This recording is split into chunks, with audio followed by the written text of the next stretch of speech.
पहली बूंद कविता में कवि ने धरती और वर्षा के संबंध को किस प्रकार चित्रित किया है। पहली बूंद कविता में कवि गोपाल कृष्ण कौल ने धरती और वर्षा के आत्मीय संबंध को अत्यंत सुंदर ढंग से चित्रित किया है। जैसे ही वर्षा की पहली बूंद धरती पर गिरती है वह प्रसन्न हो उठती है, उसमें जीवन का संचार होता है, अंकुर फूटते हैं, घास मुस्कुराती है और हरियाली फैल जाती है। कवि धरती को अपना सखा मानकर उसके अधरों पर बूंद को अमृत के समान बताता है। यह कविता धरती की चीर प्यास और वर्षा की करुणा को संवेदनशीलता से प्रस्तुत करती है। कविता में वर्षा के सौंदर्य और प्रभाव को कैसे दर्शाया गया है। कविता में वर्षा को अत्यंत सुंदर, शांत और जीवनदायिनी रूप में दिखाया गया है। कवि ने बादलों की तुलना उड़ते सागर से की है और बिजली को स्वर्णिम पर कहा है। जैसे ही बूंदों धरती पर गिरती है वह मुस्कुराती है और घास की रोमावली हरी हो जाती है। वर्षा केवल जल नहीं बल्कि धरती के लिए अमृत है। यह उसकी वर्षों की प्यास बुझाकर उसमें नवजीवन भरती है।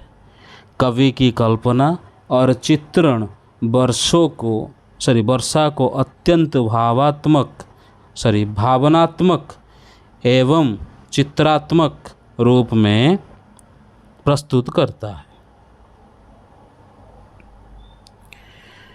करुणा विगलित अश्रु किसके लिए कहा गया है, इसका अर्थ स्पष्ट कीजिए। करुणा विगलित अश्रु वर्षा की बूंदों के लिए कहा गया है।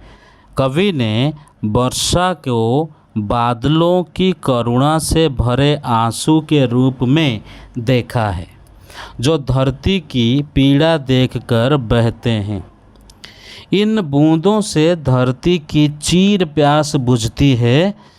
यह पंक्ति यह दर्शाती है कि वर्षा केवल एक प्राकृतिक घटना नहीं बल्कि भावनाओं और करुणा का प्रतीक भी है। कवि की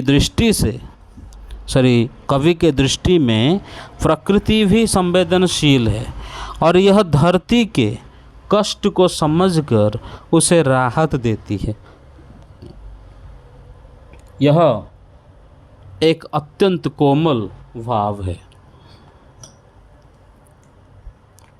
पहली बूंद कविता में प्रयुक्त प्रकृति चित्रण का वर्णन कीजिए।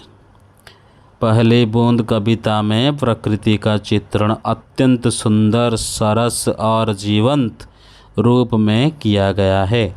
कविता में वर्षा के आगमन से पहले आकाश में उड़ते सागर जैसे बादल, बिजली की स्वर्णिम रेखाएं, गड़गड़ाते नगाड़े और मुस्कुराती घास का उल्लेख है।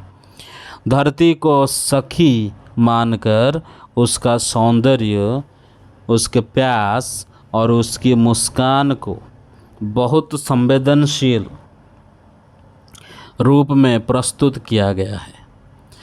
यहाँ की वर्षा की बूंदें अमृत जैसी है जो जीवन लाती है। यह चित्रण कविता को अत्यंत प्रभावशाली और भावमय बनाता है। पहली बूंद कविता से हमें क्या सीख मिलती है। पहली बूंद कविता हमें प्रकृति से जुड़ाव, उसकी महत्ता और सौंदर्य को पहचानने की प्रेरणा देती है। यह कविता बताती है कि वर्षा केवल जल नहीं बल्कि धरती के लिए जीवन है। धरती की प्यास और वर्षा की करुणा के माध्यम से कवि यह संदेश देता है कि हमें प्रकृति के प्रति संवेदनशील, आभारी और सजग होना चाहिए। कविता यह भी दर्शाती है कि छोटी सी बूंद भी बड़ा परिवर्तन ला सकती है, जैसे धरती में नवजीवन भरना। यह प्रेरणादायक और भावनात्मक संदेश देती है।